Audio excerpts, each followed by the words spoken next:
You know, Folks, ladies and gentlemen, boys and girls, children of all ages, welcome back to Always Almost There. We are live in the evening, not during tour. Yes, you heard that right. This is a very special episode because we are only 4 days away from Goosemas 11 in Charleston. I don't know about you guys, but I can't wait for this weekend. Going with the balls, part 2. I'm pretty stoked about this weekend. I'm pretty stoked about this whole week in general. It's just going to be, flight out. The party begins on Thursday. For some people, it begins on Wednesday. For night -1 people. Yeah, those people exist. I found that out today on the internet. So, I mean, anything can happen really this week. It's true. It's gonna be a hell of a weekend. Really excited to rage with the two of you fine gentlemen down in South Carolina. But we are here today to do a little bit of a retrospective here because I know that, obviously the Goose fan base has grown pretty exponentially in the last 4.5 years. And so, whether you are familiar or not, we're going to take a trip back to June 2020, the height of the pandemic, when Goose did the first bingo tour. We're getting involved. Yes, Kev, just so you know, anyone who doubts Kev's custiness, Kev, why don't you tell the people how many bingo cards you had during bingo tour? Well, I don't think that numbers really need to be discussed here. I participated and I got involved as the band had asked, and I think that's what's important here. Speaking of getting involved the Night Zero Conscious Alliance benefit, Ryan, how do you donate to that? Oh, that's a great question, Kev. Let me find the link here right now. I should have had that prepared. But yes, if you are not coming on Night Zero, first question, why not? And second of all, if you are going to be in Charleston on Thursday, there are 2 Night Zero events that you can attend. There is the official Goose pre-party at Holy City Brewing with exclusive limited merch and Cam Hurt doing bingo, which is going to be exciting. And we will have a shuttle going from there. Shout out to Kevin Johnson, the magical wizard behind the Night Zero at the Charleston Poorhouse. But there will be 2 shuttles at 7:15 and 8:15-ish heading from Holy City Brewing down to the Charleston Poorhouse, where myself and the Night Zero band will be playing, followed by Disco. It's going to be great. It's going to be fun. I just dropped the link to donate in the chat here. So we are trying to hit a goal of 72,600. So donate if you feel so inclined. But that's 3 days away. Let's turn back the clock here. We're going to go back to June 2020.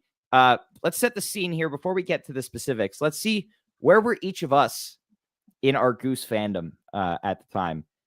For me, I had heard a little bit of Goose. I knew that I liked them, but I was yet to be 100% sold going into Bingo Tour. And it was like, I think I was the target audience for Bingo Tour, which is like, I've heard of Goose. I like them, but I'm not 100% sold. And there's nothing else going on. So I'm obviously going to tune in to these shows, cool gimmick. But I was really excited going into that. Neil, where were you in your Goose fandom in June 2020? You know what's weird about my Goose fandom is it actually was starting to wane as Bingo Tour started. I did the opposite of what everybody else was doing. So Goose played, it was supposed to be Middle East Upstairs. Venue changed like twice and then played Sonia here in Boston. And I couldn't get a ticket. It was a pain in the neck to get a ticket to that show. I couldn't get in. So I was like, well, that sucks. And kind of moved on with my life. I wasn't even like 10% sold at that point. Then I got to be significantly more sold and bought tickets for both nights at the Brighton Music Hall, part of the sold out tour that was then subsequently canceled because COVID happened about a month before that show was supposed to happen. And I was so stoked for those shows. I was like talking to my brother every day about it. Man, I can't wait. I can't wait. The show was canceled. And then I just kind of tailed off for a little bit. And then my brother was so excited about Bingo. He's like, you got to listen to this. This band has completely changed. And we'd been talking about them for a while. We've been listening since like 2019, early 2019, mid 2019. The pivotal like Peach Festival set moment, right? When everybody kind of all of a sudden had it magically appear on their YouTube feed. It's where it all kind of began. And then this is where everything started to happen. Once these shows came out, I was once again all in. So I wasn't one of the people who right away had a dozen or so bingo cards like Hef. I'm not your typical Goose fan in that way. So yeah, that's where I was at. There you go. I like this. We have 3 very different perspectives on this. Kev, why don't you tell us where were you in your Goose fandom? Yeah, so I started up listening to these guys randomly May of 2019, missed them coming through Colorado in June of 2019, and still continued to listen fairly heavily, got into them in the fall of 2019 very heavily, as a lot of people did. Had my first Goose shows happen in December of 2019. To the point where Jive Goose and I had planned to go see Goose play with another band that y'all might have heard of called the Magic Beans at a festival in Bonn, Colorado. And that was supposed to happen in 2020. And of course, we were super bummed when COVID happened. That got canceled. But our consolation prize was this bingo tour, and actually we made, obviously I at least made a very big deal out of it, bought a bunch of cards, went all out and got them printed on super heavy card stock, got some bingo daubers, and, they said, get involved. And I took that shit seriously, a couple of the days, went up and visited Jive Goose and his family. And to be honest, with y'all, sort of continue growing our friendship from that point, as well as our love for the band. So that's kind of my Goose origin story there. Well, that's great. That's the most adorable story. That's really the best. I think if we did community awards, I think you and Jive would be front runners for best bromance. So and again, let me just say something real quick to sort of paint some context about Jive in 2020. Is that he was willing to go on a multi-day camping trip to see Goose. Which, if you know him now, he basically won't leave a 25-mile radius of his house. Yeah, that's right. But yeah, no, back in the day, in the day, Jive Goose would go places before he became a hermit. But I went to Montana. I went to Montana with him. There you go. That's true. But anyway, so for Bingo Tour, also differently how they're doing it this year. Obviously, we know for this weekend's shows, you can sign up now if you haven't already. Go to goosebingo.com, whether you're going to the shows or not. I believe 1 per household. And unfortunately, due to gambling laws, you are not allowed to win. I think it's like New York, Hawaii, Florida, and 1 other state. So I'm sorry. Or if you live in Canada, you're not eligible to win either. But I still signed up for a card because I want to get involved. I want to play. If you win the grand prize, I swear to God, Ryan, I'm not eligible. It'll go to the next person. Okay. But anyway, unlike this, where you get 1 card, basically how they did it was because, obviously there was no audience. You bought a live stream package for the whole week of festivities. And with that live stream package, you got 1 bingo card. And there was the option for a certain window that you could pay extra to get more bingo cards, which obviously, as we've heard, Kev did. And did not win. But I do have this schedule here that I want to take a look at because you didn't win. Wait, with 6 bingo cards, you didn't win? Oof. Jive won a damn bingo ball. Yeah, and a Zoom call with the band. Yeah. Anyway, so not only were there 4 nights of shows, but there was a whole slate of activities. I have this here for us to take a look at. So you had multiple Joey sets as pre-shows. You had a couple of archival show, playings, and then they had a bunch of pre-recorded segments. Like there's yoga with the band. If you can find that picture of Rick, or was that the Jazzercise? That was Jazzercise, not the yoga. Yeah, no.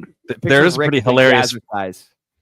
There's a hilarious photo of Rick doing yoga as well, where they're doing child's pose, and they were this picture ends up on the internet. There we go. I have some of those. Kev has them framed. But as you can see here, you had Cooking with Coach and Bonnie. You had a mixing breakdown of the Wisteria Lane single, which had come out fairly recently at the time. Workout. They did a movie night. And then they had, other community involvement like trivia, a talent show, Game of Tones, lots and lots of fun. But alongside this, obviously, the main event. Oh, and the debut performance of DJ Marb Menthols, who at the time we didn't know who it was, but there was speculation. But yeah, now we know. Although, no, actually, if you watch the early Game of Tones, Coach completely gives it away that it's Trevor. But in any case, really? Yeah.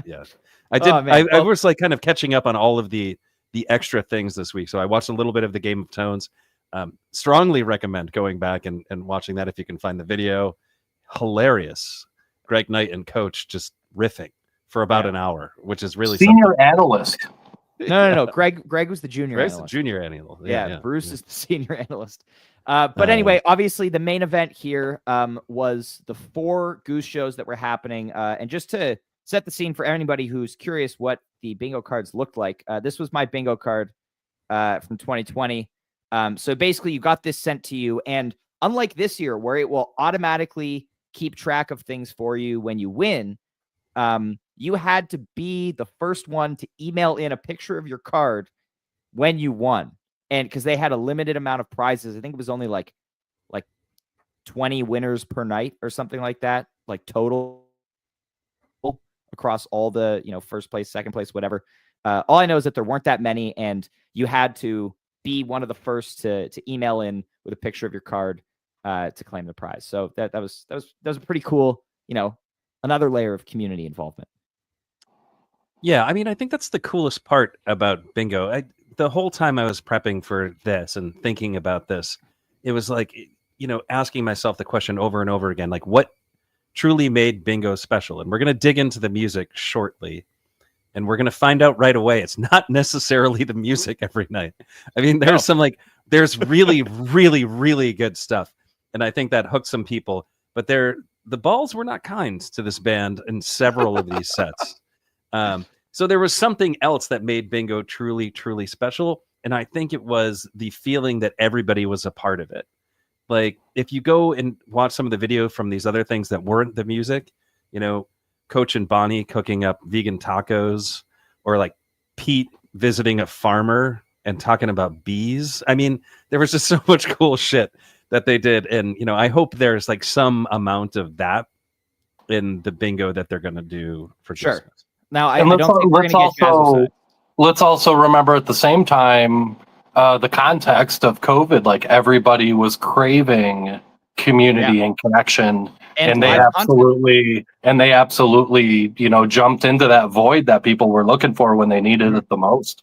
100%. Well, and this was also, we had all been watching the Fish Dinner and a Movie, and all these bands were doing archival showings, like, weekly or whatever.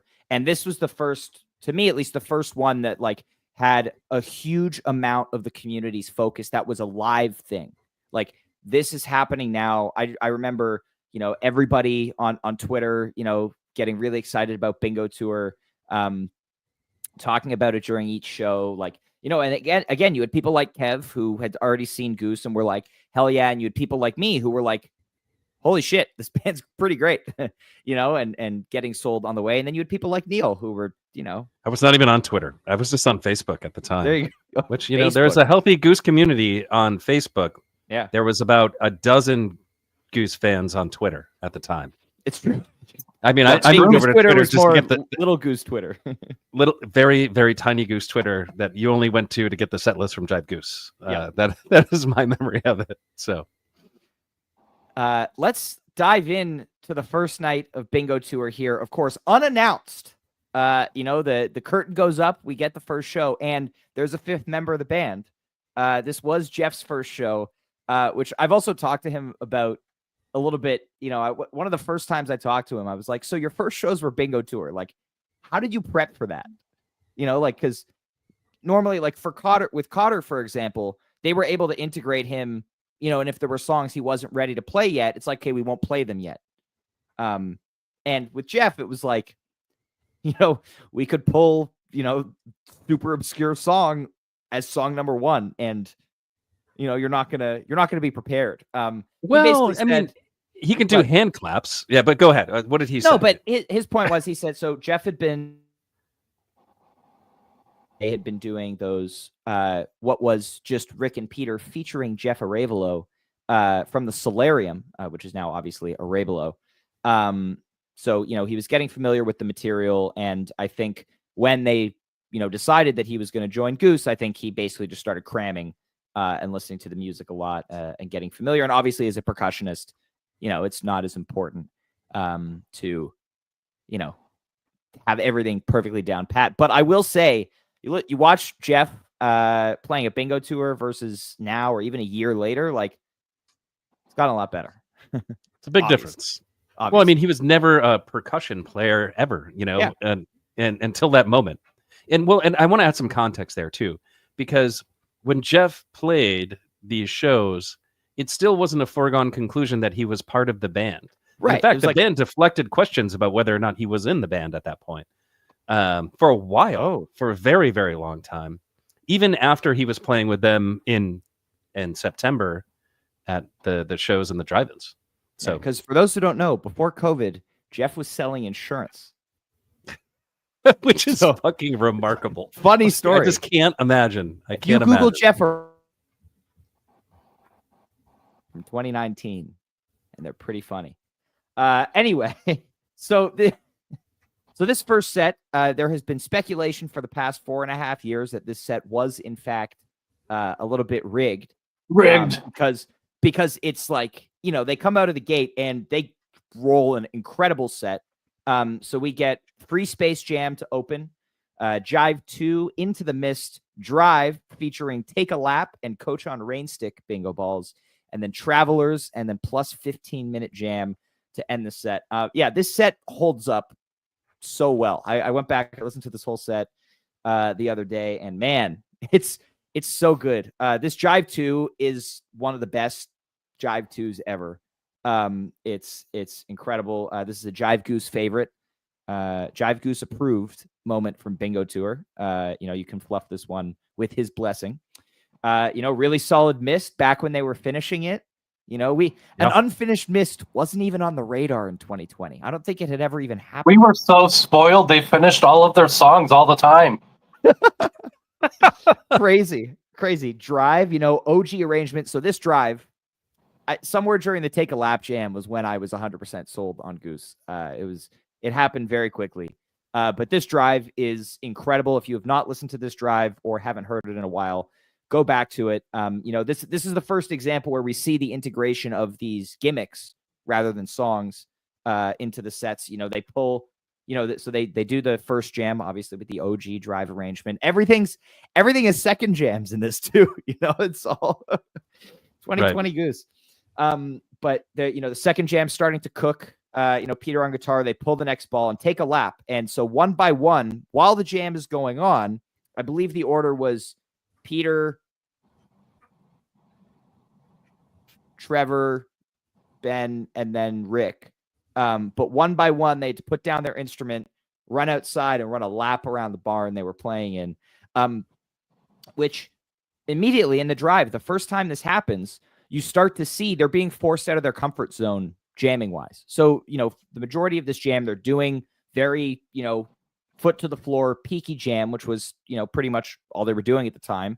But then, when you take Ben out of the equation, it goes from absolutely runaway freight train jam to now there's no propulsion behind it. And then Jeff picks up the drums in a much slower beat. And what's really cool is that the way that Rick transitions the way that he's playing, because he's pretty much playing the same riff at the end of the fast part and going into the slow part. But then they get several minutes of this very mellow cool down thing, then you get the Coach on Rainstick textures. But I'm curious, what do you guys think, looking back on this Drive and kind of its importance in the context of this? Well, I think you start to see a thing that keeps happening. And one of the things that makes Bingo really unique, which is the band is doing things that they don't typically do in a live show, that they haven't since really done in a live show. And I think you nailed it. They were out of their comfort zone, and that's where the magic happens. Yeah. That's like improvisational music. Like, you're doing something that you're not really typically used to doing. You're going to make music that sounds different. And, you see it throughout this whole thing. Like the the tacking the 15-minute jam onto Travelers, or the 20-minute jam, which is fantastic, or the plus 10-minute jam off of Nothing. Nothing. which we'll talk about because it's like super important, that plus 10 minutes jam. And I think actually, shoot, I'll just kind of give it away now. Whoa! That's night 3. We'll get to night. Well, 3. I just want to say, like, that a song was born out of a jam that just came out of nowhere that Rick was frustrated with at the start of it. Rick was just kind of like, you could hear it. It's like, okay. He just played like 30 scorching minutes of improv. 10-minute jam. Yeah, and like he did not want to do it, and then they did. So going back a few steps, I think that's actually what makes this drive really great. If you go back and you listen to 2019, like early 2020, you get used to hearing a lot of drives, and they tend to sound very, very similar. There are a few that stand out, and then this one is a standout. Actually, back to the conversation about YouTube algorithms, this drive, I couldn't escape it for like a month, 2 months. It was just every second song. Well, this is funny because, they posted the video of this drive the day after this show, and it was like, good, they're going to be sharing highlights.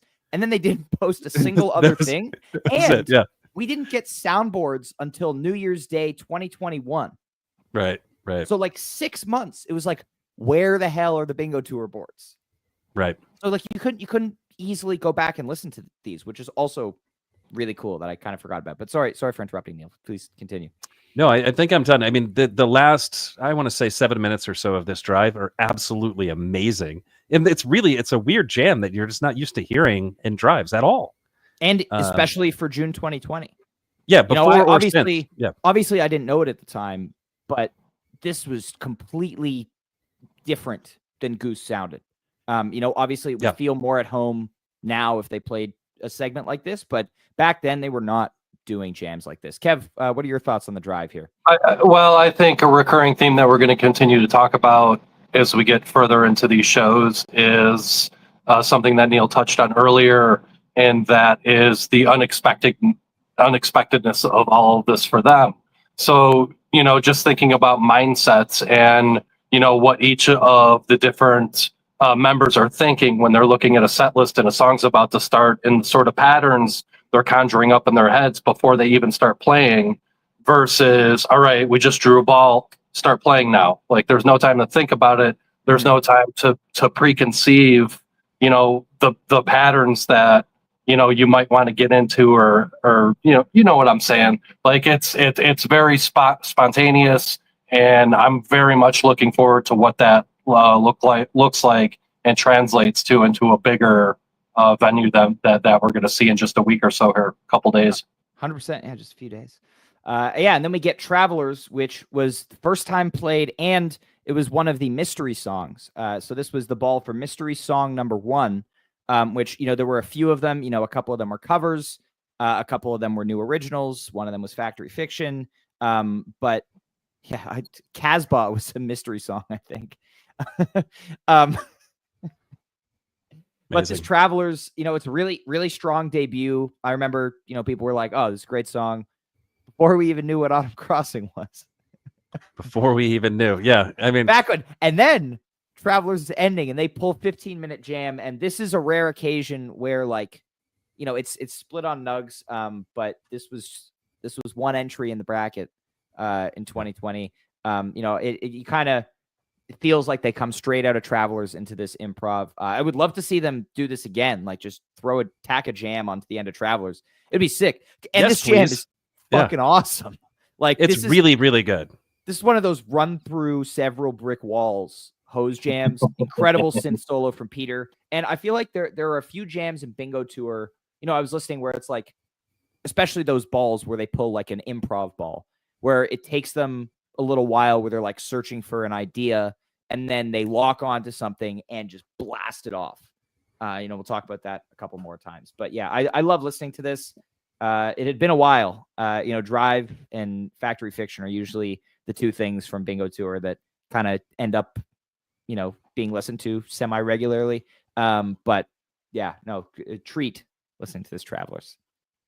This Travelers is outstanding, and you're right. The plus 15 minutes tacking on to the end of this is like pure serendipity, right? It's just absolutely amazing that it happened. And this whole set, zooming out just for a second, this is the one set out of all of Bingo Tour that I think holds up with 2024 Goose. Like you could hear this live at a show with like 10,000 people, and you'd be like, this fits. The rest of the sets, the remaining sets on all the Bingo Tour, 7 sets would not fit. They would not work in 2024. But this one does. This one does. That's a good point. I think in part because of this Travelers getting tacked on with a 15-minute jam on the end. Yeah.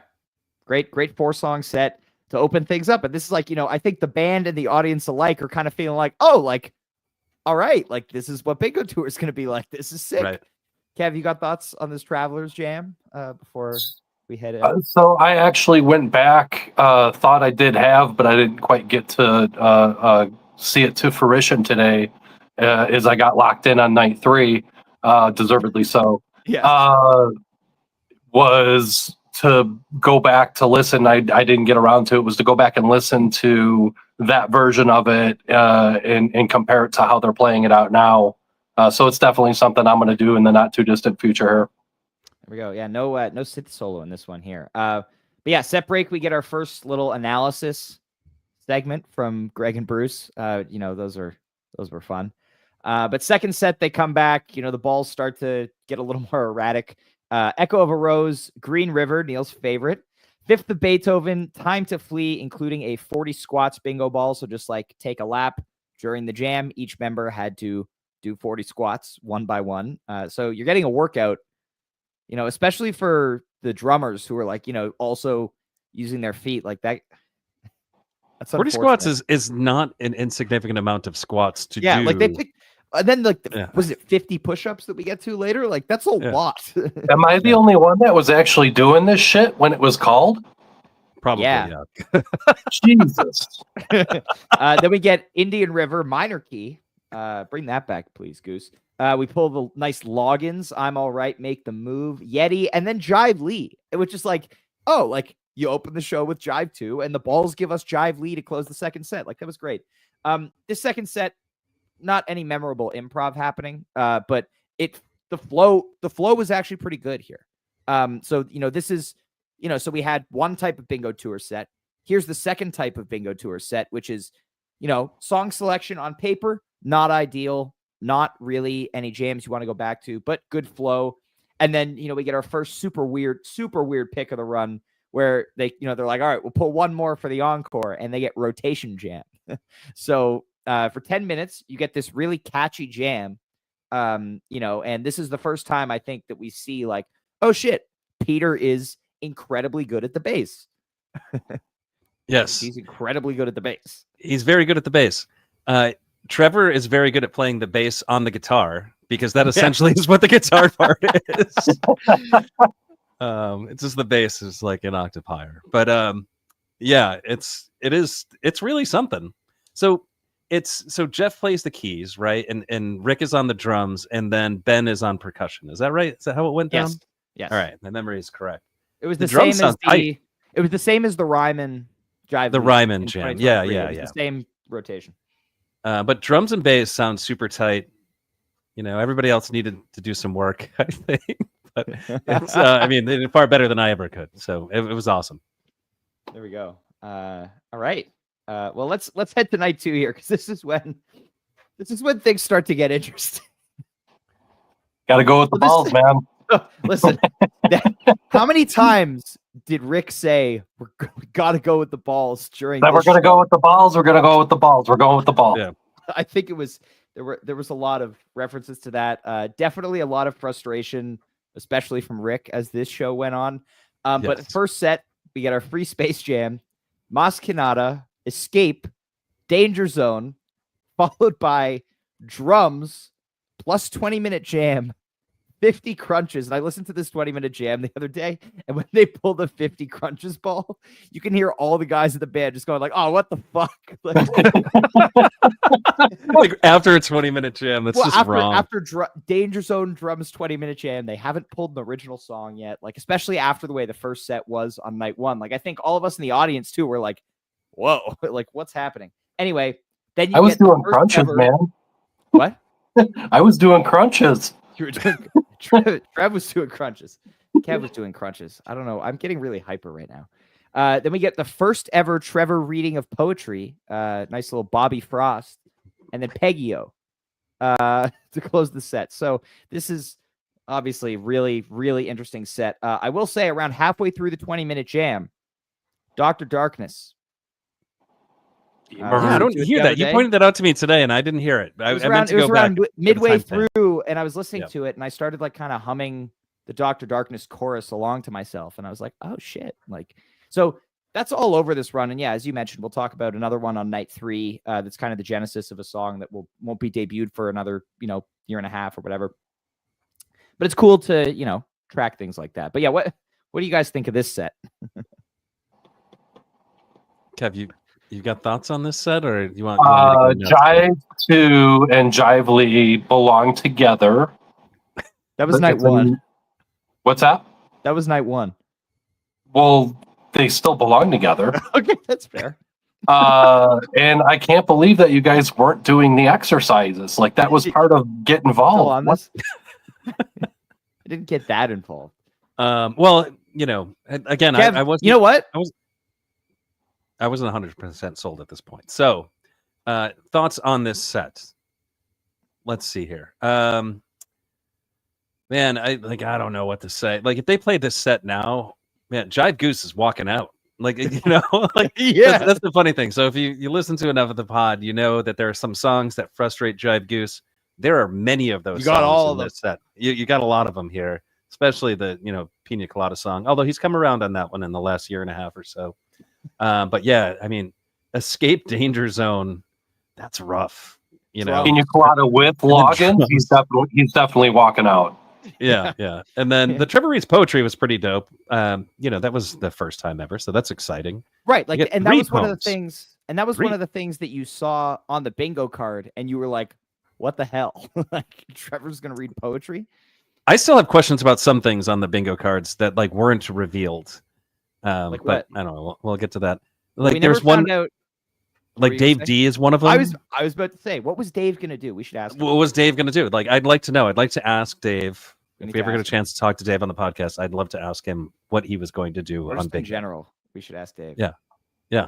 That's a good question. What were you gonna do? So what I have on here, what I have on my card says Dave D plus birds. What? So I had Dave D on my card and it just says Dave D. So were there 2? There had to have been, because mine says Dave D plus birds. Fascinating. Maybe he's like wicked into falconry, he's wicked into falconry. Okay, Mr. Yeah. Well, anyway, so this set's a little bit of a mess. But I'm actually looking forward to seeing what happens if I would rather not get a set like this weekend, but I'm looking forward to seeing what happens if we do. Something tells me they've learned from this experience and they're not going to have this happen again. I don't know. I don't know, but that's also exactly what I was going to say. Also, just so you know, Kev, if there are crunches and push-ups happening this weekend, you will be doing them at our seats. Man, I feel like I already put in the work and I already got involved, and y'all owe a little bit of a debt here. Well, we'll see what happens. We'll see how much space we got. Anyway, second set on June 20th, Bingo Tour Night 2. We've got a happy birthday for Marta. That was not a bingo ball, just in case anyone was wondering, because it was Marta's birthday. Then we get Atlas moving out. 1 minute beast pose jam.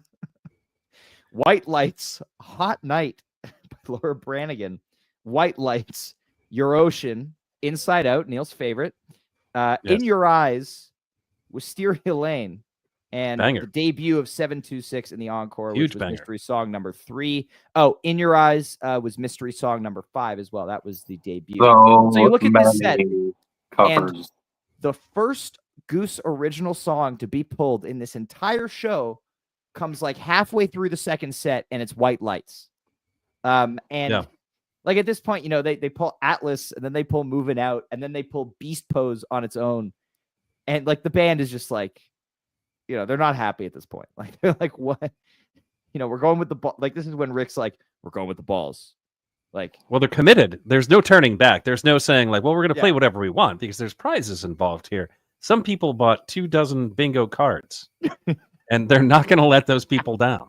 I don't think they were worried about the prize outcomes. I really don't.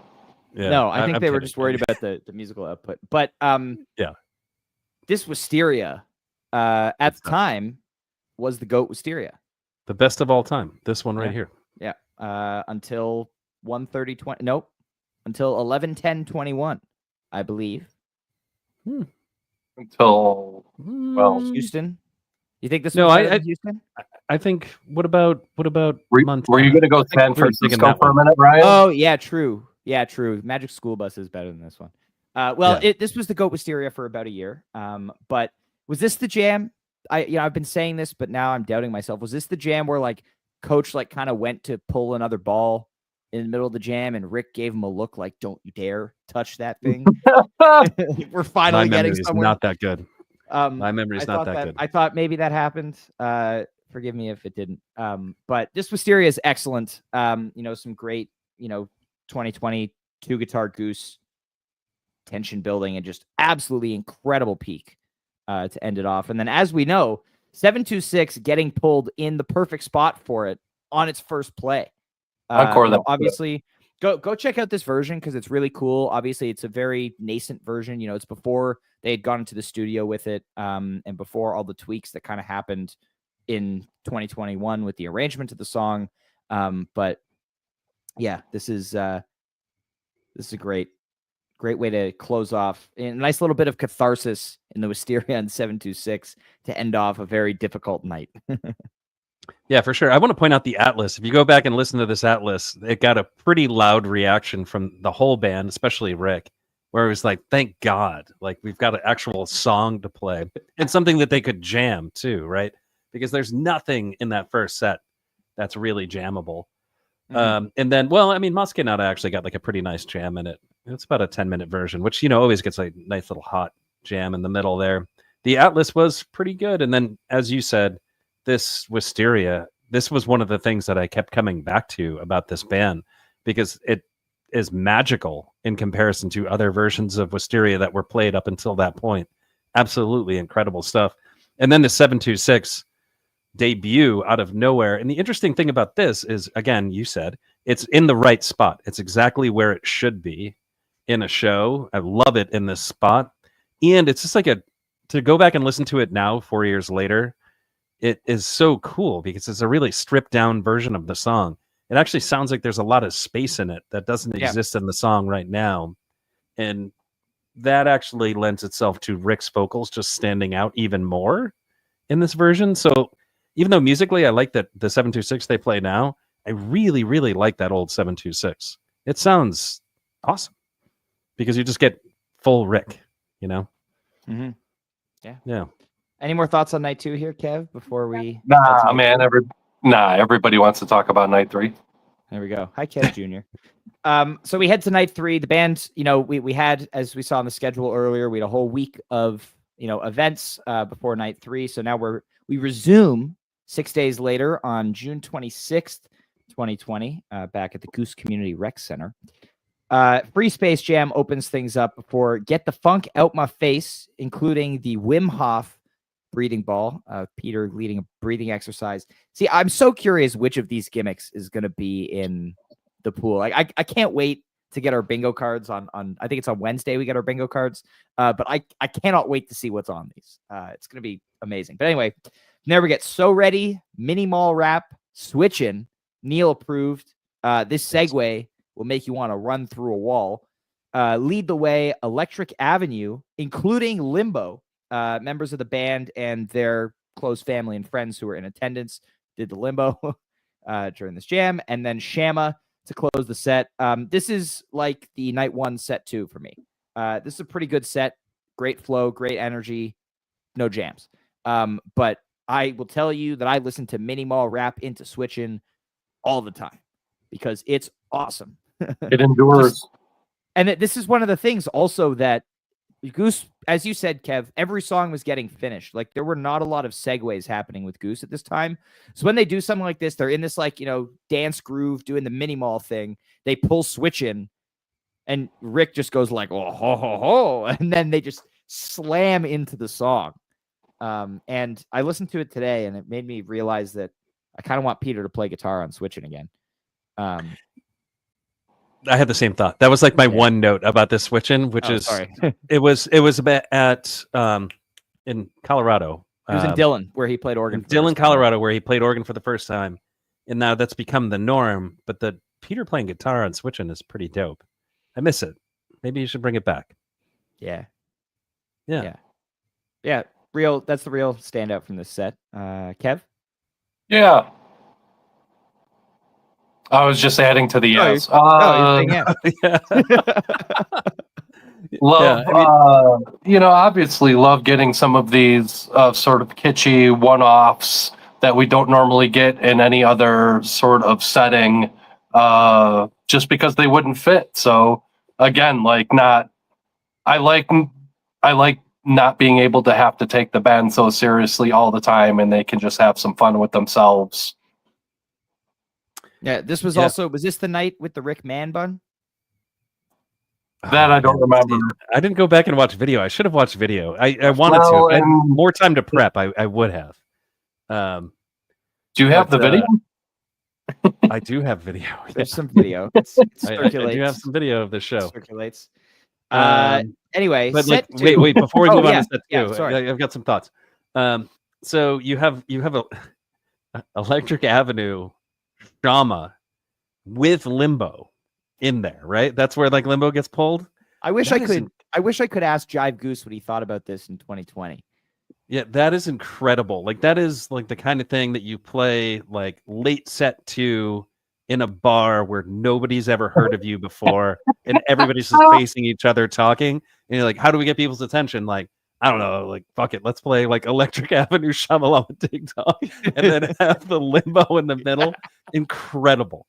So that while musically not that exciting, fun, incredibly fun, and what an amazing serendipitous thing to happen all at once. I don't know. Yeah. And Jive Goose, of course, would run screaming from that show. And I was saying this while I was doing prep for this, which is after years and years of talking about this band, so you kind of get used to these sets. Imagine him being at a set where they actually play this, and then today, and then he just wouldn't talk about it. He would refuse to pod about it. He wouldn't come on that, which is really funny. So I wish he was here for that, so we could have that conversation. Yeah. But anyway, we're all gonna have a lot to say about this next set here, because Bangers. this is the second best set of Bingo Tour here. Set 2, depending on how you look at it. But it is perspective dependent. That's fair. Best jam of Bingo Tour right here. But we start off with No Rain, Coach on Rainstick, not because of a bingo ball, just because he wanted to. Into Fish in the Sea, Mystery Song number 4, the debut, and oh my God, this was a song. I don't know if you guys had ever heard of Fat Freddy's Drop before, but obviously I had not, and I was just like, wow, this song rules. Then we get Doc Brown in the 3-hole of the second set, and you know what they say about shows where Doc Brown is the third song of the second set? Yeah, it's never happened except for the show. Yeah, exactly. Which means, according to the math, it's a really good show. Right. Out of that, you get a Greg Knight freestyle jam, which then the balls start to be a little weird, but good here because they finish the Greg Knight freestyle, and then they pull No Drums, Chef's Kiss, into Mystery Song number 7, Factory Fiction, and then as you mentioned earlier, they just wrap up this monstrous 35 minutes of music, and they pull plus 10-minute jam. Pure exasperation. Yes, and then also 20 push-ups right after that inside this track, and then Don't Do It with a Rosewood encore, which I love in this slot. Give us more Rosewood encores. This is sick. Well, yes and no. I wasn't happy about the length of this Rosewood, but right. If you have 20 minutes for an encore and you want to lay a Rosewood on us, sure, do it. And I can go anywhere in a show. You guys talk about this set. I'll start from the beginning here. Do it, because there's a lot to digest in this set. So you get No Rain, which rules historically and never hasn't. Amazing cover. Then you get Fish in the Sea debut. Nobody in the United States knew who Fat Freddy's Drop was, but apparently millions and millions of people throughout the world loved that band and knew this song. That's one thing that I learned in that moment, is that they are huge in Europe. and in other parts of the world, just not in the United States. Nobody cares. Peter went on Fat Freddy's Drop tour once, and were like on the rail, and they realized like a few shows in that like they were playing the same show every night. But that is incredible. I did not know that story. They went on Fat Freddy's Drop tour together in Europe. Yeah, you got to be really careful before you pick a band to go on tour with. Like, you got to make sure they jam, because you just might get the same set every single night. So that is, and it's a huge banger of a version too. It's like 15 minutes, and it's got an awesome droning jam in it. Grimy. Some might call this the best Fish in the Sea ever, but like the Tab Horns one I think is like a really good one, and second best non-horn version. Yeah.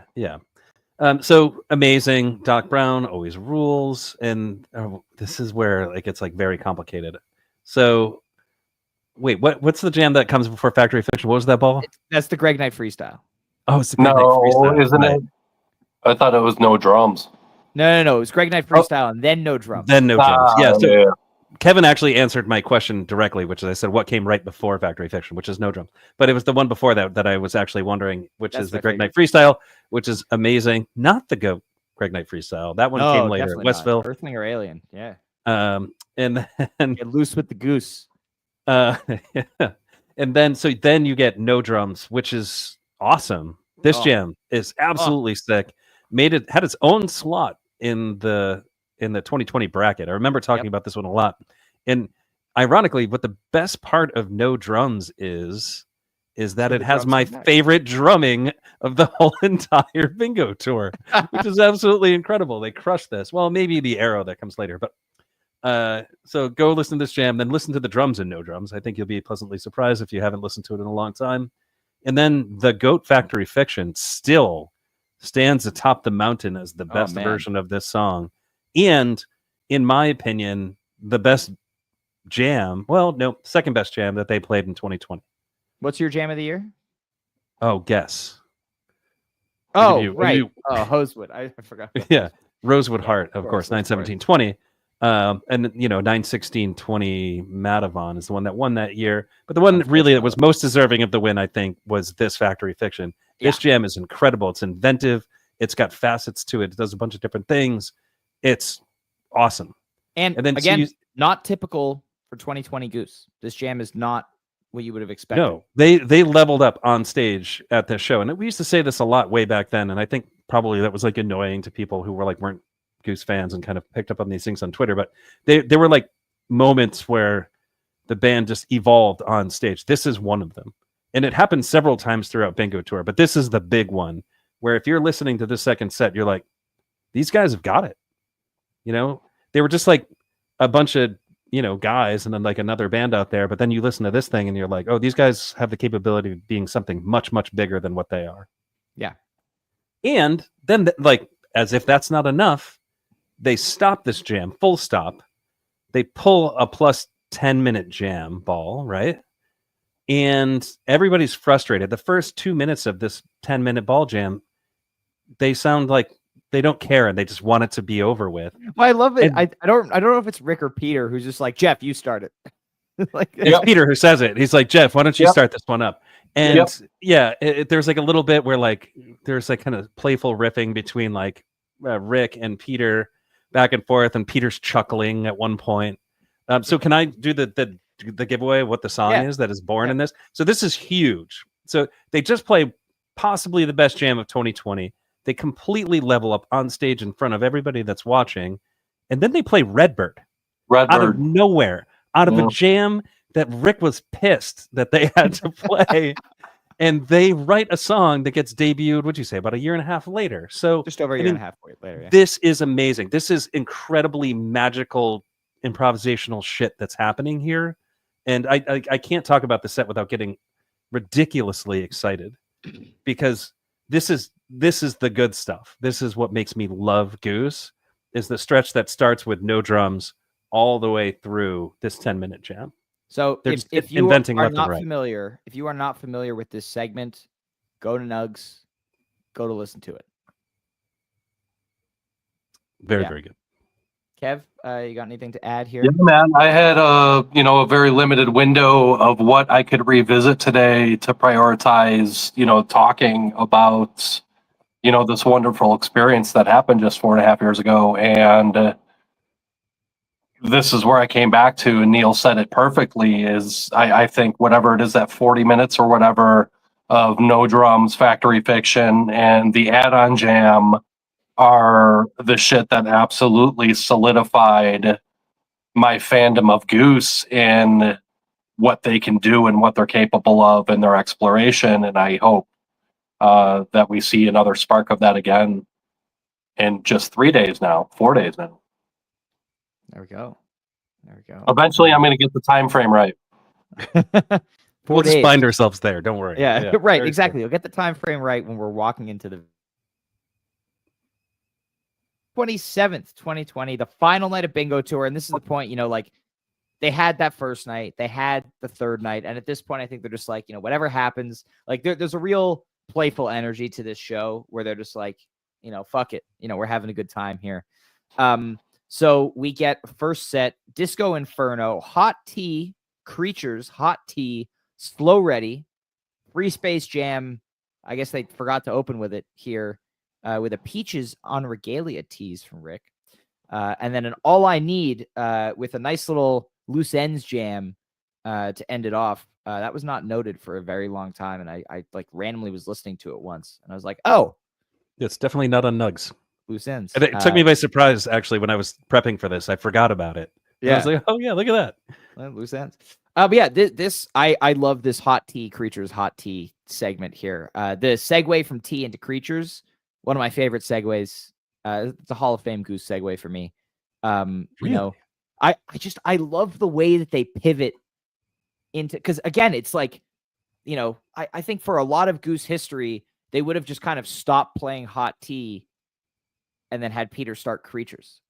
Like here, they like weave the jam and then they modulate up a key, and then and it's just like the way that Peter like subtly brings in the creatures. Honestly, there's a good example just over a year later. If you listen to Sculpture Park, the segue from Arrow into Creatures, they have the opportunity to do a very similar thing, but they like basically come to a hard stop instead and then go into Creatures for no reason. And so this segue is amazing. Pretty solid Creatures here. And then, really good return to Hot Tea. Like overall, great sandwich. This is one of those times I remember being disappointed when they pulled the Creatures ball. Because obviously I didn't know like any songs. Hot Tea was my favorite song at the time because it was one of like the 3 or 4 Goose songs that I knew. And so I was very disappointed when, Coach pulled Creatures, a song that I didn't know, in the middle of the Hot Tea jam. But this ended up working out very well. But yeah, otherwise, that's all I got for this set, Neil. This one is oddly a modern set to some degree or another as well. Like I could see this one actually happening. Maybe not a Disco Inferno opener. Yeah, but like Hot Tea, Creatures, Slow Ready, All I Need could happen theoretically. It's like weird order. But that's something that could happen reverse. In today's. In reverse. Actually, if you do this fully in reverse, I think this actually goes down pretty decently. But not much to write home about, actually. Nothing's truly special here. The All I Need is cool. I'm trying to think of like standout moments in there, and nothing's really coming to mind. The Creatures, though, is of the 2019 variety here, which has a gorgeous bliss jam at the end of it. So not your typical, what you're used to, 2022, 23, 24 Goose, where Creatures kind of all stays in the same lane. So that part's pretty neat. Then, you get 15 minutes of tea before the Creatures, and then they go back into it, which is totally bizarre. And that's just Coach being in charge of the balls at that point. Yeah. That's what that is. The band is not making that call. Yeah, I'm curious to see, with Lucky Lou and the Funky Few this weekend, how that's going to play out differently. I am now realizing, looking at the second set and how it starts with the +1 reggae feel bingo ball, that I forgot to mention on night 2, the first ball that they pulled after the Free Space Jam was Reprise Opener. Yes. Then they just played like another minute of Free Space Jam. But yeah, that was an auspicious start to that show. But anyway, Kev, do you have any thoughts on the first set night 4 here. Just quickly, I had to step away for a moment. Did I miss you guys gushing over the Disco Inferno? No, we skipped that. Yeah. Okay. So yeah, I don't want to, open up any, wounds for anybody here, but Giant Goose isn't here, so we're good. it's probably going to be on a ball, guys. Disco Inferno? Yeah. I'd be down. I mean, hey, you know what? I'm down for whatever. If they do a set that kind of is totally unhinged, like many of the sets in Bingo were, I'd be okay with it. I mean, it's Goosemas after all. You have to expect it to be completely out of the ordinary. You're not getting a typical Goose show. The only hope is that they squeeze in a good jam, like a Wisteria in night 2, or like Factory Fiction night 3 kind of thing. And so Goosemas Bingo, we're probably going to get like some of the traditional Christmas songs that they play mixed in. Yeah. This occurred to me that Fantasy Goose is going to be an absolute shit show for this. Yeah, I'm not expecting to get any points because you can't predict. Hey, Kev, I forgot to have this handy before, but I should have had it ready for Disco Inferno. But when you said it's going to be on a ball, I thought of our good friend here, what he would think. Yeah. That's amazing. This is a live shot taken of Jive Goose during a Disco Inferno at a Goose show. Never forget. It's actually true. I was right there. Never forget. Yeah, that was oh man. Anyway, the final set of Bingo Tour here, we open up with +1 Reggae Feel, and I remember that was another one where they were like, "All right, pull another ball." Like, what song?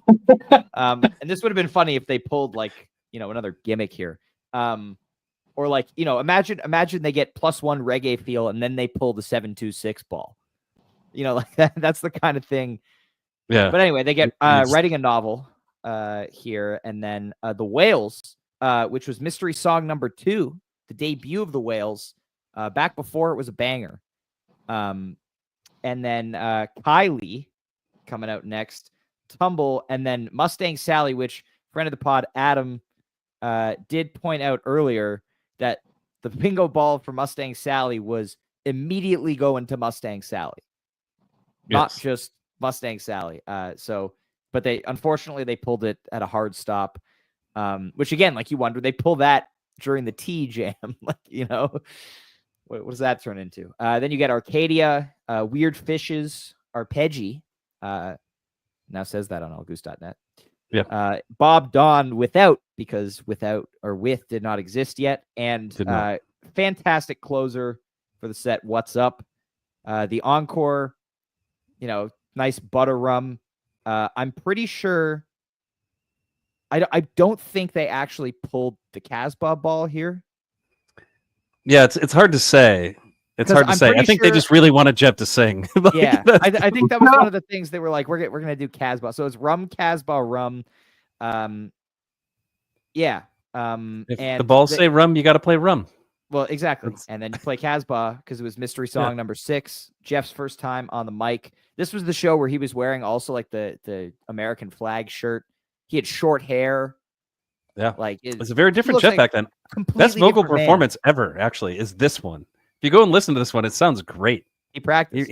He really nailed it. Yeah. Yep. Yeah. And then so the show ends. They thank everybody, obviously, and then I want to say it was like 10 minutes later, they went live on Facebook for a secret second encore of, I guess, 2 songs that they wanted to play that they hadn't. So we get the first ever Achy Breaky Heart with Peter covering for Trevor on bass, Coach on Rainstick, and Farmer Pete Campbell on gong, who's the farmer that hosted Bingo Tour at his farm. And then Arrow, which is, this is the beginning of the 20-minute Type 1 ripping Arrow. And it was a novelty at the time, which means we were like, whoa, this is sick. Little did we know. Yeah. I mean, there's a lot in this set to dig into. The tumble is quite good for being short. That's going for it. I'm writing a novel. I don't know what the hell happened there. I mean, that's an absolute train wreck. The +1 Reggae Feel ball. Yeah. I mean, it's just it's a mess. And then Can't Get You Out of My Head was actually like kind of funny. Mustang Sally is Mustang Sally. 10-minute Arcadia, as was the style at the time. Yeah. So that was weird. it's funny because like 1 year later and 1 year, 5 months later, they play the Mission Arcadia. No. But this was literally 3 months after this begins. Oh yeah, they play the one Arcadia's at hot streak. Yeah, right. And this is funny because they didn't have a curfew. They didn't need to play a 10-minute Arcadia. Like this could have been the jam of this show. Yeah, it could have been. Gotta go with the balls, man. Yeah, you got to go. Tumble with the balls. Tumble wasn't really a big vehicle at this point yet either. But I mean, that one's still hot. Like go back and listen. I mean, every Tumble was really hot. Good. Yeah, and then so Weird Fishes rules. Then Bob Don Without because it wasn't a thing yet. But this What's Up? Oh man, it's so good, and it's just like poignant at like the time. It's just like you're thinking about you're in the middle of the pandemic, and there's like all kinds of fucked up turmoil in the world, and there's uncertainty about our future, and we don't know what's going to happen. And then you just sing What's Up, and it all makes sense. You're standing there, and like that must have been what they were thinking when they wrote that song. Is I'm standing in this world and it's full of confusion and I just don't know what's going to happen. And then everybody sings along and you all feel happy. One of the best moments of Bingo Tour. And it's just perfectly placed. If that ball just came at that moment and they were like, all right, we're going to stop here. I don't know how. I think that's why they decided to close the set there. It's incredibly deep shit. Yeah, I think Peter actually chose to close the set. Like they weren't actually going to stop the set there. Yeah, but Peter was like, "Now's the time." Yeah. Mark Eye Peter, and then Rum Casbah Rum. I think we got to use that again. The Rum Casbah I should start having this handy on day after shows when Jive isn't here, so I can just it's like and then they went into Kylie. Oh hey B, didn't see you there. Anyway, amazing. Kev, you got any thoughts on this last set of Bingo Tour? Nah, man, it's huge, man. A 36-song second set. That's a big set. It's a big set. It was good. And then bonus night 5. Acoustic performance. This was pre-recorded, but it was colloquially known as the sheep set. Because according to the official show notes, roughly 40 sheep and 2 llamas were hanging out during this set.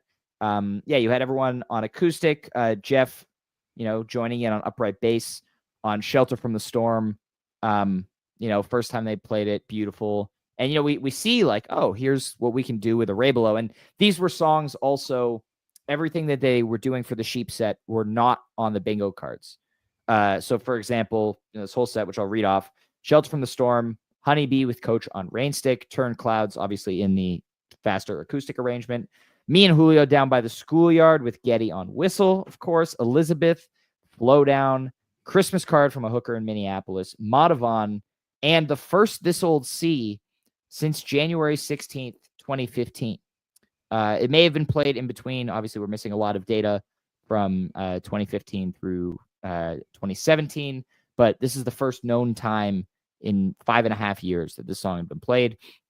This is also the only version that we have heard since its revival with that like intro verse.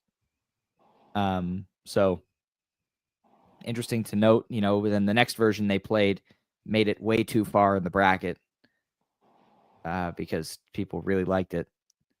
Still mad about it. Yeah.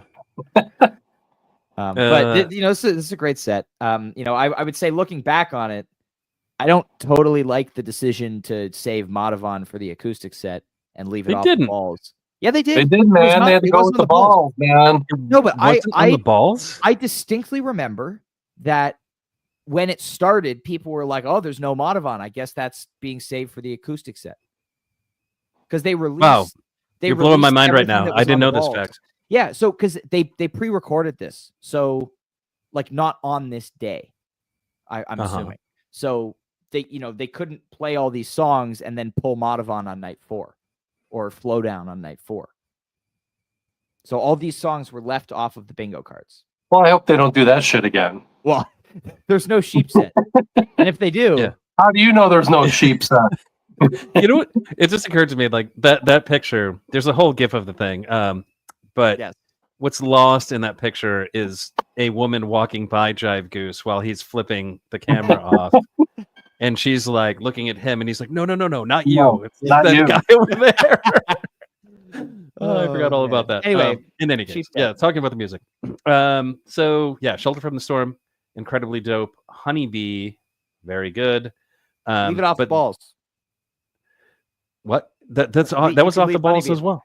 Everything was off the balls here. Everything was off the balls. We just went through this. Blowing my mind right now. We just went through this.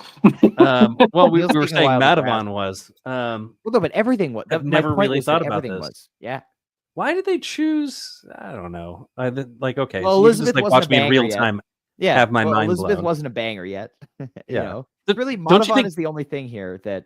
Flowdown? Don't you think 2020 Goose wanted to play Flowdown? Maybe because they couldn't play it as like a flopener. They just kind of left it to. And I think that song works acoustically, you know. Yeah, of course. Right? Yeah, I guess it does. Right. Yeah. Acoustic Madavon is interesting.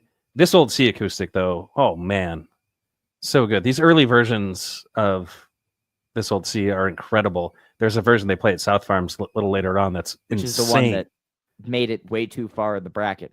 I don't know if it's too far, but it beat it. There was one, I don't remember which jam it beat, but it made it to like the Sweet 16.